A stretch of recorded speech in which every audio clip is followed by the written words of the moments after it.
What's up, guys? Week 2 is almost in the books, so I'm giving you my Week 2 reactions, plus my fantasy studs for Week 2, coming right up.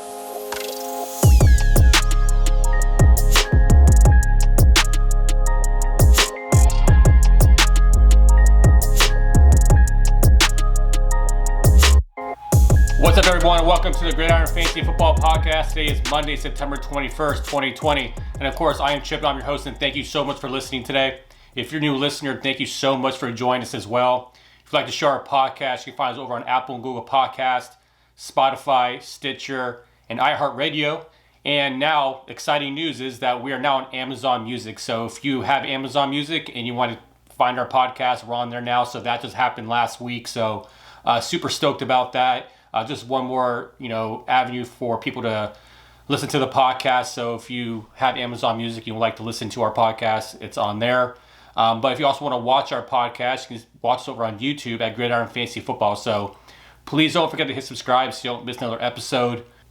All right, so today I'm going over all the Week 2 matchups and all the fantasy studs from Week 2. I'm going to go through all the matchups individually. But first, there's a lot to cover right now, a lot of injuries that took place. The biggest name this week that got injured and it's out for the rest of the season is Saquon Barkley.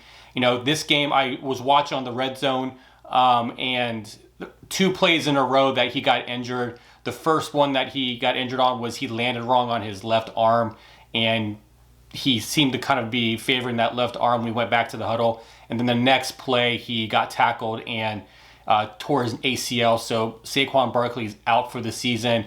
Horrible news for a guy who's such a elite athlete, just a fantasy stud, and just another year that he is injured. I hope he has a fast recovery and he comes back strong and be able to get back to being that elite status that he is. But just unfortunate to see a guy of that caliber go down with the ACL injury. And then in the 49ers game, it seemed like almost everybody got injured in the 49ers game. I'm just going to cover right now just the offensive side of the ball. Raheem Mostert went down with the knee sprain. It could be that he could miss a couple games, but obviously we're going to pay attention to the practice reports this week to see how significant the injury is going to be. Jimmy G went down with the ankle injury. He didn't come back into the game, so we'll try to wait for any type of MRI or X-rays that to come out this week to determine how significant the injury is going to be. Paris Campbell, he was one of the hot waiver wire pickups. He injured his knee in the game this weekend, and he actually had an MRI and revealed that he did not tear his ACL, but he could miss some time. So unfortunate news good news for Paris Campbell because he didn't tear his ACL, but bad news if he has to miss any time. And then Brashad Perriman for the Jets, he injured his ankle. Christian McCaffrey, he injured his ankle. He didn't finish the last couple of series with the Panthers in the game against the Bucks. Drew Lock went out with a shoulder injury. He was seen with a sling on after the game during his interviews with the press. Sterling Shepard, he's another Giant that went down with the toe injury. And then Cam Akers went down with a rib injury. And then Devontae Adams went down with a hamstring. He did play sparingly, but it was told after the game that he was dealing with a hamstring injury. So, man, a lot of injuries took place. That's not even including the defensive side of the ball. Nick Bosa of the 49ers tore his ACL. Solomon Thomas tore his ACL. This is unfortunate news because this is what happens when we don't have preseason games for these guys to get into football shape. A lot of soft tissue injuries that are taking place, and I just hope that there's no more big names that will get injured, but that's the nature of the NFL. Injuries 100% risk, and it's one of those things where this year it seems like the team that has the least amount of injuries, that has the best depth, is going to win a fantasy championship. But in regards to the actual people that are injured, I hope that they have fast recoveries and they're able to get back on the field as soon as they can. But with that going on, now going on to the next segment, and this is a segment that I enjoy doing. I'm going to do it every single week, but I always want to give credit to all the top performers of Week 2. So this is based on next-gen stats.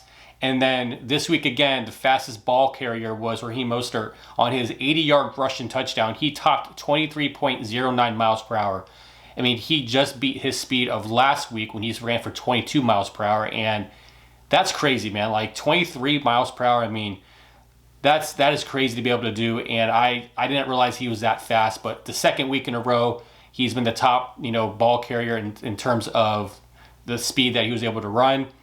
And then this is kind of a crazy play too. The longest play in terms of yards went to Deontay Johnson of the Pittsburgh Steelers. So he had to run a distance of 120 yards, right, to only gain 7 yards from a punt return.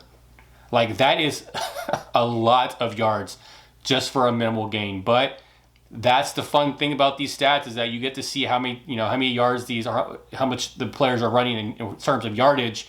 And the fact that he ran 121 yards to get only 7 yards is crazy to me. And then on Sunday Night Football, the next stat is the improbable completion of the week.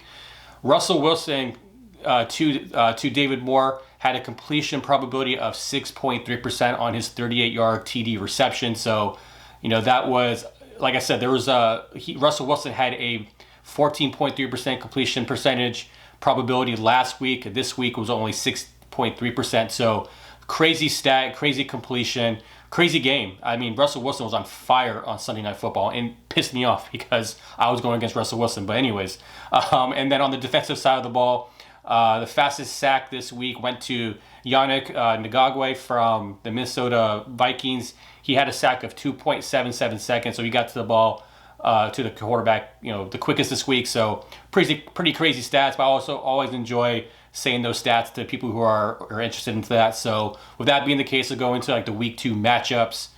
We're going to start off with the Thursday Night Football game, the Bengals versus the Browns. Cleveland won that game 35-0 or 35-30. And I think it was a great game by Joe Burrow. He went, 37 for 61 for 316 and 3 touchdowns. Now, he was he had the second most attempts by a rookie since Chris Weinke. So they're putting the trust in his hands. I mean, he was a guy that obviously is a franchise type of quarterback. He wants to win. They're going to give the ball to him to try to go down the field and win the game. I mean, overall, he looks good. I think he's getting to the point where he may be one of those fringe guys to start every week based on the matchup, but he's a guy that I continue to enjoy to watch play. And honestly, with AJ Green did miss a lot of, touchdown passes the last couple weeks, but the fact of the matter is he's gained the targets, right? So, AJ Green is going to be a guy that will continue to get the targets from Joe Burrows, and I think that it's going to be to the point where at some point they're going to connect for some touchdowns, and it's going to be cool to see just because AJ Green's been dealing with a lot of injuries the last couple of years. But also, too, with Joe Burrows, he has now the most completions in his first 2 games as a rookie, with 60. So, like I said, he's throwing the ball and he's being efficient. So that's good to see from a guy who had no, official training camp per se or preseason. And then now with Baker Mayfield had a decent game. He only threw the ball 23 times, but what they were doing on the ground was crazy. Nick Chubb and Kareem Hunt were studs this game. It's to the point where I think it's going to be worthy to start both Chubb and Kareem Hunt. I mean, as fantasy owners, it's hard. If you're a Nick Chubb owner, if he continues to have games like he did, he had over 100-something yards rushing with 2 touchdowns. He looked like a monster in that game. Kareem Hunt came in and finished the game off in the fourth quarter. So it looks like Kareem Hunt, to me, is going to be a flex option every single week based on the fact that that's how they want to control the game. Kevin Stefanski is a run-heavy type of coach. He likes running the ball, and he has 2 great backs that he can give the ball to, and they're efficient right now. So I think for now on, it's worthy of starting both of them. And then Mixon, Joe Mixon's not really having much of a good season so far. He's been kind of a dud, and it's unfortunate because I really like Joe Mixon. He's a very talented running back, but he's off to a slow start for the second year in a row. I'm not going to bail from him at all right now. I'm going to wait and see kind of how they implement him more into the season. It's only been the second game, so I'm not going to get too concerned, but it's one of those things where it's kind of the panic mode in a sense. And then with OBJ, he had a good bounce back game. He had, a touchdown. He was had 4 receptions for 74 yards and a touchdown. Now, he did have that 43-yard touchdown reception, but after that touchdown reception, he only had 3 receptions after that. So one of those things is where OBJ had, if you look at the stat line, he had an overall good fantasy game if you're in a PPR format, but he did only have 3 receptions after that one long touchdown. So not want to be too concerned just yet, but hopefully they continue to give him and feed him the targets. Hopefully it continues to be into, get into some fancy points and touchdowns. And then Austin Hooper, I mean, Austin Hooper continues to be a non-factor. He only had 2 receptions for 22 yards. And you think with David Njoku going out for the next few weeks that Austin Hooper would be more of a factor, and he just hasn't been. So it's unfortunate, but I think that hopefully they'll be able to implement him some more. But like I said, this is a run-heavy offense, so rather than OBJ, I think OBJ is really the only pass catcher I really want to have on this offense. And now going to the Giants and Bears, the Giants lost this game 17-13 to the Bears. The big news, obviously, like I mentioned before in the podcast, the beginning of the podcast, that Barkley is out for the rest of the season with a torn ACL. Very unfortunate. Hope he has a good recovery. Hope he has surgery soon and be able to have a good 9-10 months to recover and come back strong. And then Dion Lewis is the guy that backed him up. So Dion Lewis is probably going to be a hot name in the waiver wire this week. I'll be talking more about him tomorrow on the podcast, all my waiver wire pickups for going into week 3. David Montgomery, he had a good game. David Montgomery had 16 carries for 82 yards. He had another 3 receptions for 45 yards and a touchdown. He was a guy that pretty much was the offense today for the Bears.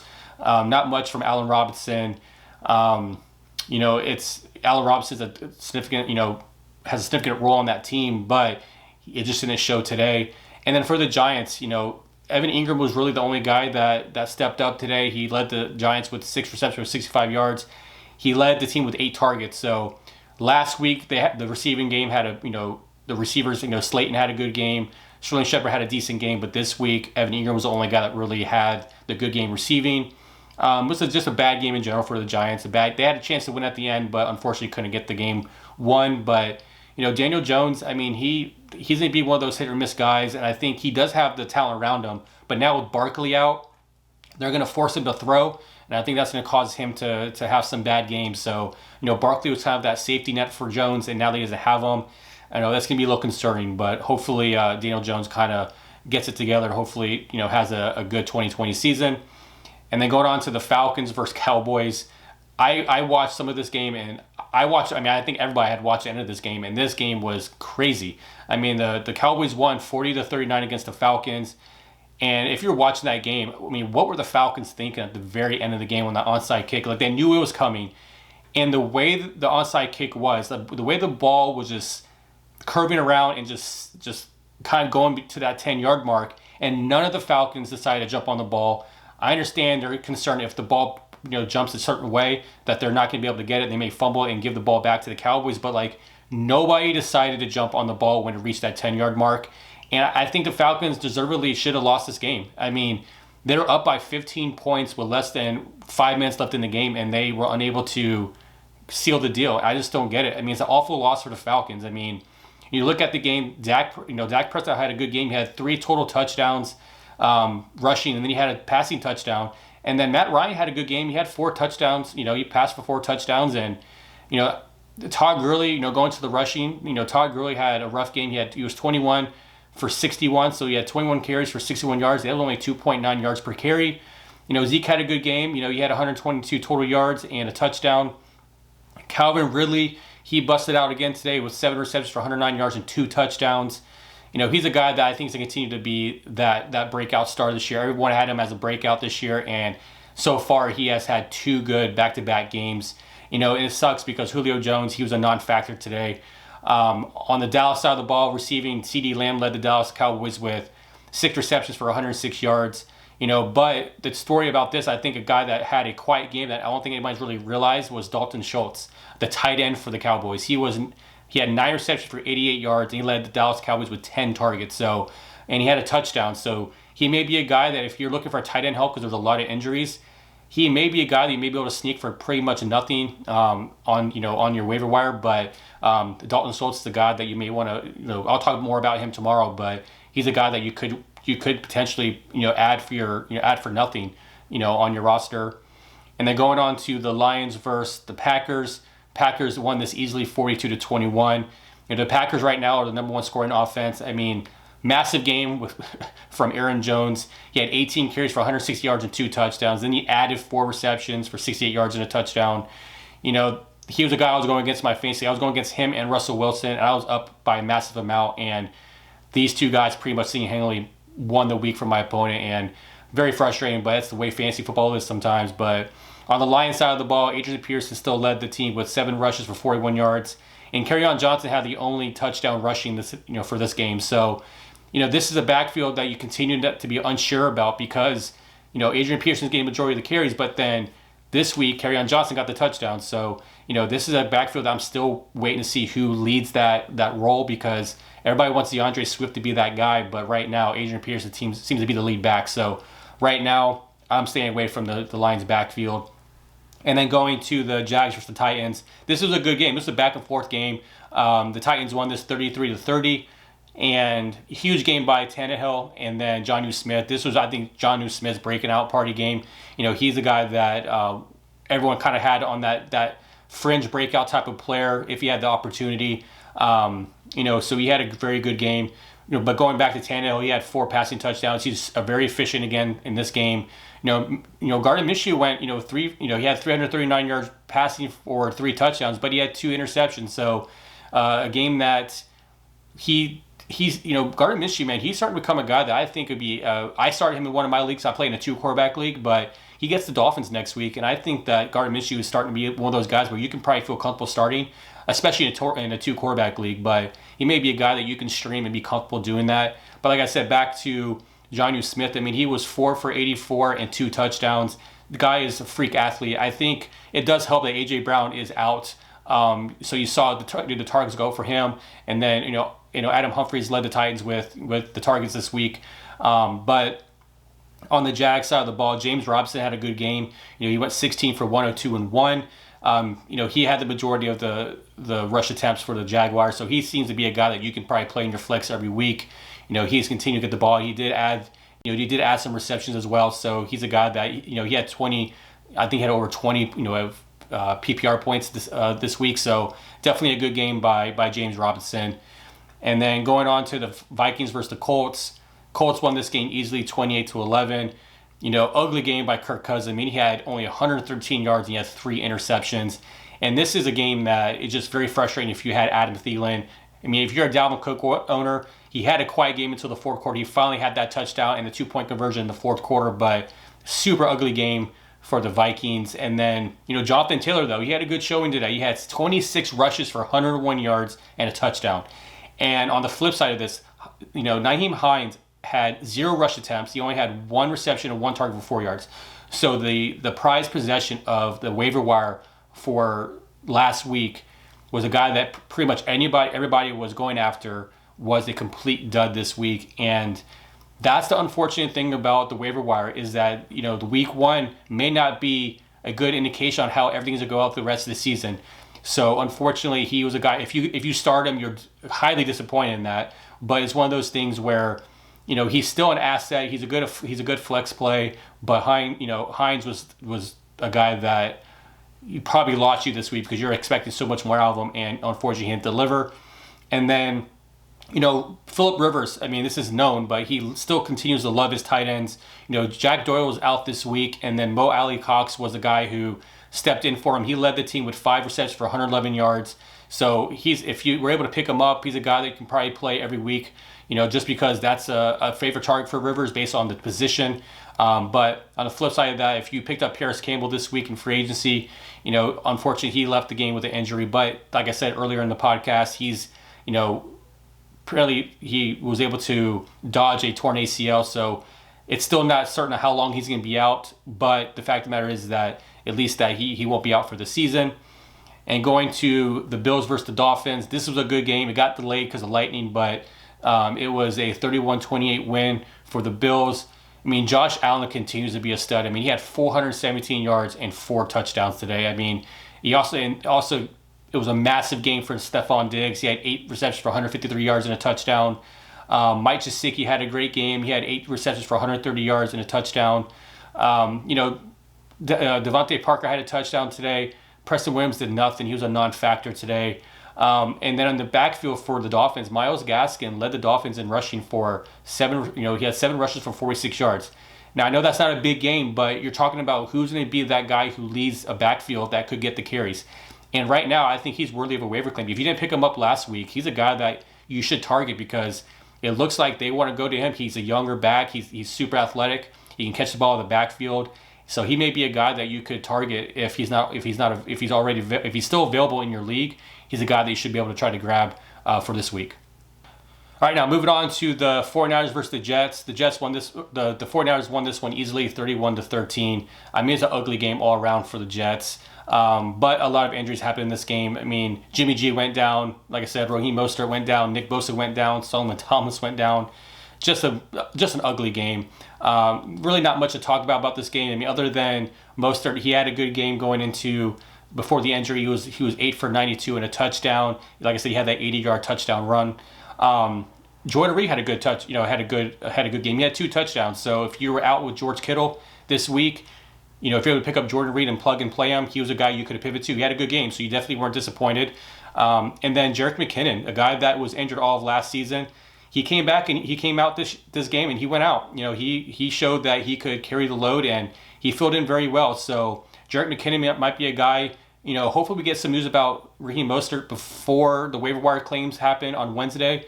But it looks like it's going to be where you may not know. So I think McKinnon's going to be a top name that people are going to try to go after because Coleman was injured as well in this game. So I think if you have to put in a waiver claim and you need a running back, if you had Raheem Mostert and if he's out for a couple games, Jerick McKinnon, if he's available, is a guy that you need to grab. But going on to the Rams versus the Eagles, this is an ugly game by the Eagles. The Rams won this easily, 37-19. Goff had a good game. He had 267 yards passing and 3 touchdowns. On the flip side, Carson Wentz had an awful game. I mean, he had 242 yards and 2 interceptions. Miles Sanders had a good game. He was he had 20 carries for 95 yards and a touchdown. His workload definitely was not limited. He had 3 receptions for 36 yards as well. So if you played Miles Sanders, you got a good outing from him. Now on the flip side with the Rams, Darrell Henderson, he led the Rams with 12 rushes for 81 yards and a touchdown. So 1 week it was Malcolm Brown, last week it was Malcolm Brown, this week it was Darrell Henderson getting the 12 rushes, but Malcolm Brown did get 11 touches as well. So the only difference is that obviously the yardage and the touchdown for Darrell Henderson, but Sean McVay had said that this was going to be a running back by committee. And then with Cam Akers going out, you would think that Malcolm Brown would have been the guy who led that backfield, but it was Darrell Henderson. So each week is going to be a kind of a crapshoot on who's going to be that lead back. But Tyler Higbee had a great game. He had 5 receptions for 54 yards and then 3 touchdowns. I mean, great game by him. Deshaun Jackson, he led the Eagles with 6 receptions for 64 yards. So it's just one of those things. It's just an ugly game by the Eagles all around. Unless you had Miles Sanders, I mean, nobody really did well for you today on the Eagles. But the Rams, I mean, a good game by, like I said, by Goff, by Higbee, and whatnot. So going on to the Broncos versus the Steelers. Steelers won this game 26-21. It was a close game. I mean, it was one of those things where the Steelers could have lost this game at the end, but the defense was able to hold them and get that win for them. But big news out of this is Drew Lock left the game with a shoulder injury. Like I said earlier, he was he was seen leaving the stadium with a sling on. So hard to determine right now, based on the news right now, how long he's going to be out. But it looks like it could be a few weeks. Jeff Driscoll came out and went 256-2. So he didn't have a bad game. He filled in, decently against a good Steelers defense. Big Ben, he threw for 311 yards and 2 touchdowns. He had a beautiful throw to Chase Claypool for 84 yards. I mean, if you're watching that game, I mean, he put it right there. So anybody who was worried about Big Ben's arm strength clearly needs to see that play because his arm strength is there. And then Melvin Gordon, he had 19 rushes for 70 yards. Clearly the lead back for them. Royce Freeman was the closest one with 3 rushes. So I don't think that Melvin Gordon's, is going to be splitting a lot of time with Royce Freeman. I think Melvin Gordon's going to be the lead back. He had a receiving touchdown today as well. And then James Conner, he went over 100 yards today and a touchdown. Now, he did get most of his yards on one of the runs at the end of the game to seal the game, but, Benny Snell, he did not do anything. I think he only had 3 rush attempts as well. So one of those things where Benny Snell was another guy that people were grabbing on the waiver wire, just didn't do anything this week. It was only because James Conner is healthy. Everyone kind of jumped ship on James Conner, but if he's healthy, he's the lead back and he's the guy that you want to play. And then from the receiving standpoint, Deontay Johnson had a great game. He had 8 receptions for 92 yards and a touchdown. So he's a guy that continues to show up every week, and he's a guy that was earlier on in the offseason was on, one of the breakout candidates for a lot of people this year. So he continues to do well.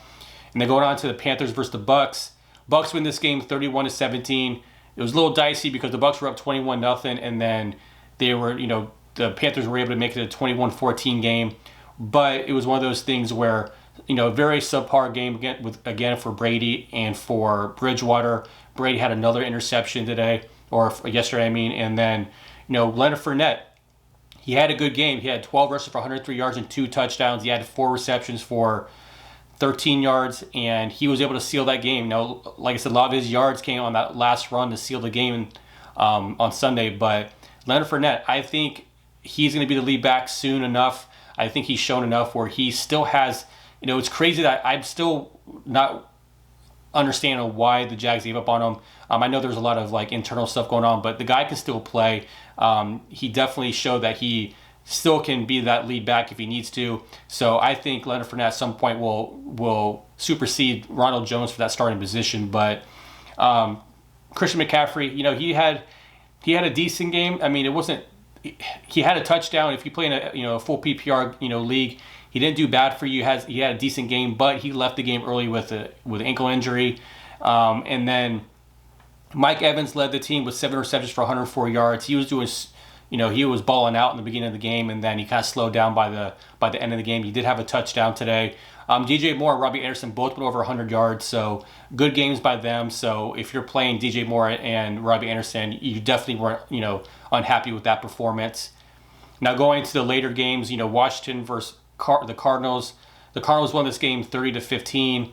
Kyler Murray had another good game. He had 3 total touchdowns. Kenyon Drake, he had 28 rushing attempts for 86 yards. He's just not that guy that we saw at the end of the last year. He's a guy that he's always shown small sample sizes of being dominant, and as of right now, he just hasn't been that guy. I'm sure it's going to come, but Kenyon Drake, if you're starting him and hoping that he's going to be your stud, right now it's off to a slow start. DeAndre Hopkins, he continues to be a great asset for the Cardinals. He had another good game. He had 8 receptions for 68 yards and a touchdown.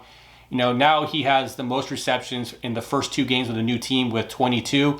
The guy continues to be the target monster over in Arizona. So, great asset for Kyler Murray to have. Now on Washington side of the ball, Terry McLaurin had a great game. He had 7 receptions for 125 yards and a touchdown. He's a guy that is one of my must-have wide receivers for 2020, and I have him in one of my leagues, and I love the guy. I love the player, so I'm glad he had a good game. And then Antonio Gibson, he led Washington with 13 rush attempts for 55 yards and a touchdown. So everyone's kind of worried about Gibson's usage last week in week 1 because Peyton Barber had the 2 touchdowns, but Peyton Barber only had, I think we had 1 or 2 rushing attempts this whole entire game. It was clear that Gibson was the lead back. So if you got Gibson, it looks like it's going to be trending upward for him. And then going over to the Chiefs versus the Chargers. The Chiefs, they won this game barely 23-20. Mahomes had a very bad first half, but then he was able to turn around in the second half. He did throw for 302 yards, and he had 2 touchdowns, and then he added 54 yards on the rushing. And then on the Los Angeles side of the ball, surprise start for Justin Herbert. He's a rookie that got drafted out of Oregon this year. Apparently Tyrod Taylor injured his chest in the pregame warmups, so it was a surprise start for Justin Herbert. But honestly, he didn't have a bad game. In the circumstance of him not knowing he was going to play, he threw for 311 yards. He had a passing touchdown, then he had a rushing touchdown. So, all things considering, Justin Herbert had a decent game against a Chiefs defense that's supposed to be pretty good. But the head coach for the Charger had said that if Tyrod Taylor is healthy, he's going to play in week 3. But I think it's hard to go from, seeing what Herbert can do and then having Tyrod Taylor start again. So we'll see what happens there. But I think if I'm Los Angeles, I'm going to continue with Herbert because based on not knowing that he was going to play today, he actually had a decent outing.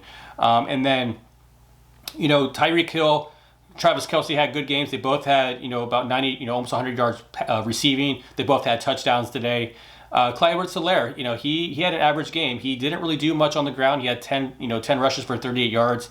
Then he added another 6 receptions for 32 yards. So a different side of what he did from week 1 to week 2, but He's a guy that's in a high-powered offense, so I'm not really worried about him just yet. He was playing a good defensive line, so hopefully there's good things to come with him. Austin Eckler, he had 16 rushes for 93 yards, and he added 4 receptions for 55 yards. A lot of people worried about his target share. Last week he only had 1 target, but this week he only had 4, so it's still not as much as we had hoped. But on the flip side of that, I mean, Joshua Kelly had 23 carries, and I'm not saying that. I mean, I think this is hurting Eckler's value because Austin Eckler, I mean, he didn't have a lot of rush attempts last year. He did most of his work in the receiving game, but Joshua Kelly getting 23 carries, that's a massive amount of carries for a guy when you have someone like Austin Eckler on the roster. So we'll continue to see what happens with that. But all right, going on to the Ravens versus the Texans. The Ravens won this game easily, 33-16. Not a good game for Lamar Jackson. Not a good game for Deshaun Watson. I'm starting to worry about Deshaun Watson a tad bit because he's one of those guys that people have as their number 1 quarterback. And I don't think people realize how significant the loss of DeAndre Hopkins is to Deshaun Watson. Deshaun Watson, in the career that he's played with Deshaun Watson, DeAndre Hopkins has accounted for 4,000 receiving yards and 30 touchdowns. And you take that away, and you only have Will Fuller, Brandon Cooks on the roster with Randall Cobb, and then Will Fuller was a complete ghost today, or on Sunday. He was just completely just shut down. And you can't have that. You can't have that for a guy who is expecting to take that next step forward as the wide receiver for the Texans. Brandon Cooks did have a good game. Brandon Cooks had 5 receptions for 95 yards, so that helped. David Johnson didn't have a very good game on the ground. So, I don't know, man. Deshaun Watson, it's a guy that I'm just starting to worry about. But I hope that they can figure it out because he's such a talented guy. He's such a good guy. So I hope that he's able to have a better season. And then going to the Ravens, craziness happening in this backfield. Now, Gus Edwards led the Ravens with rushing with 10 rushes for 73 yards. Now, Mark Ingram did have the lone rushing touchdown. He was in the wildcat position this on Sunday, and then he was able to go for 30 yards for that touchdown. But J.K. Dobbins was a non-factor. He only had 2 carries, had 48 yards.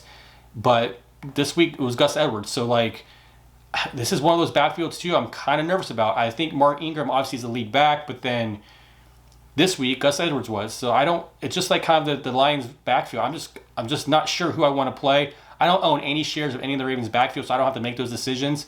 But it's one of those things where I don't know. I'm just kind of nervous about that backfield in general. Not a lot going on with Marquise Brown. Mark Andrews didn't really have a good game, so.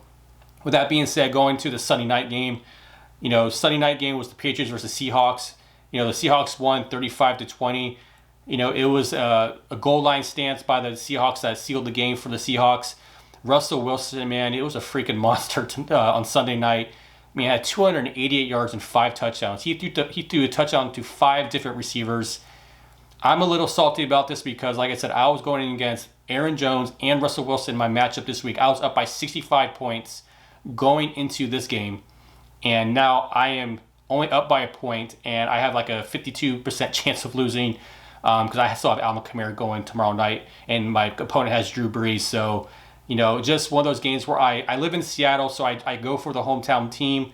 I'm a Tampa Bay Bucks fan, but because I live in Seattle, I go for the Seattle Seahawks as well. But this is one of those things where Russell Wilson, he hasn't got one MVP vote his whole career. And I think he's pissed off. I think that he is at that point where he wants to show people that he can be the MVP. And right now, 9 touchdown passes in the first 2 games of the season. Dude is on a mission.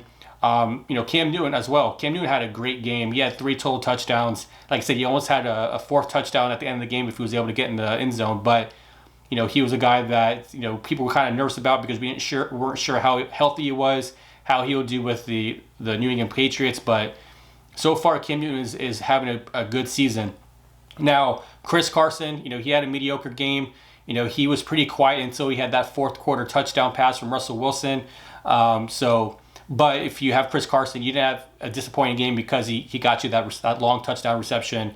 And then Edelman, Julian Edelman, he balled out. I didn't realize he had 8 receptions for 179 yards. He had a good game, and it didn't seem that way. I was watching this whole game, and I had no idea that he had that many yards. So, good game by Julian Edelman.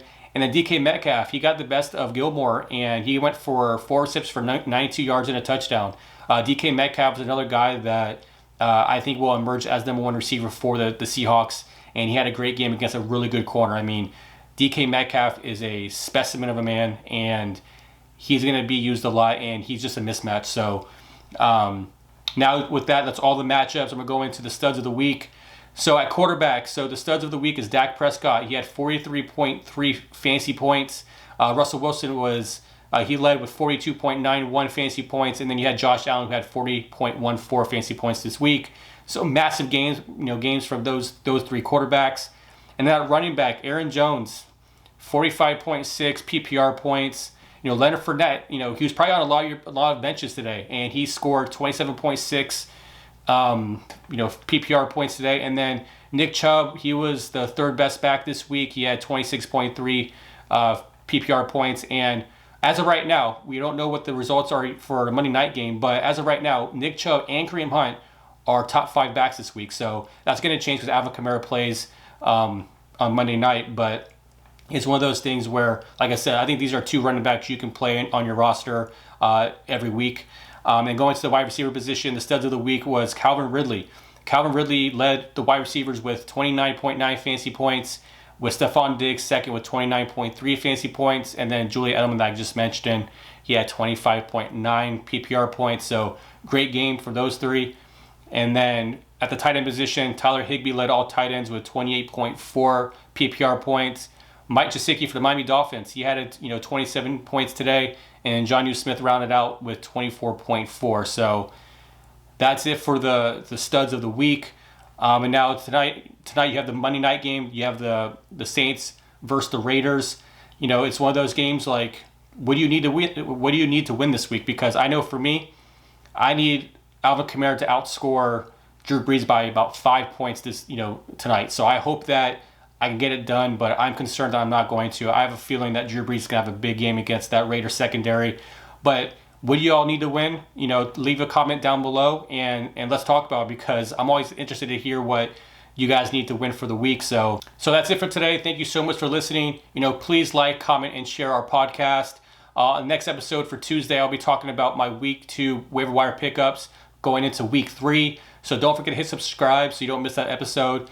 If you want to follow us on social media, you can find us over on Facebook and Twitter at The Gridiron Pod, or on Instagram at Gridiron Fantasy Football. So that's it for today. Thank you so much for listening. Have a great day, and I hope you win tonight in your fantasy football matchups. Take care.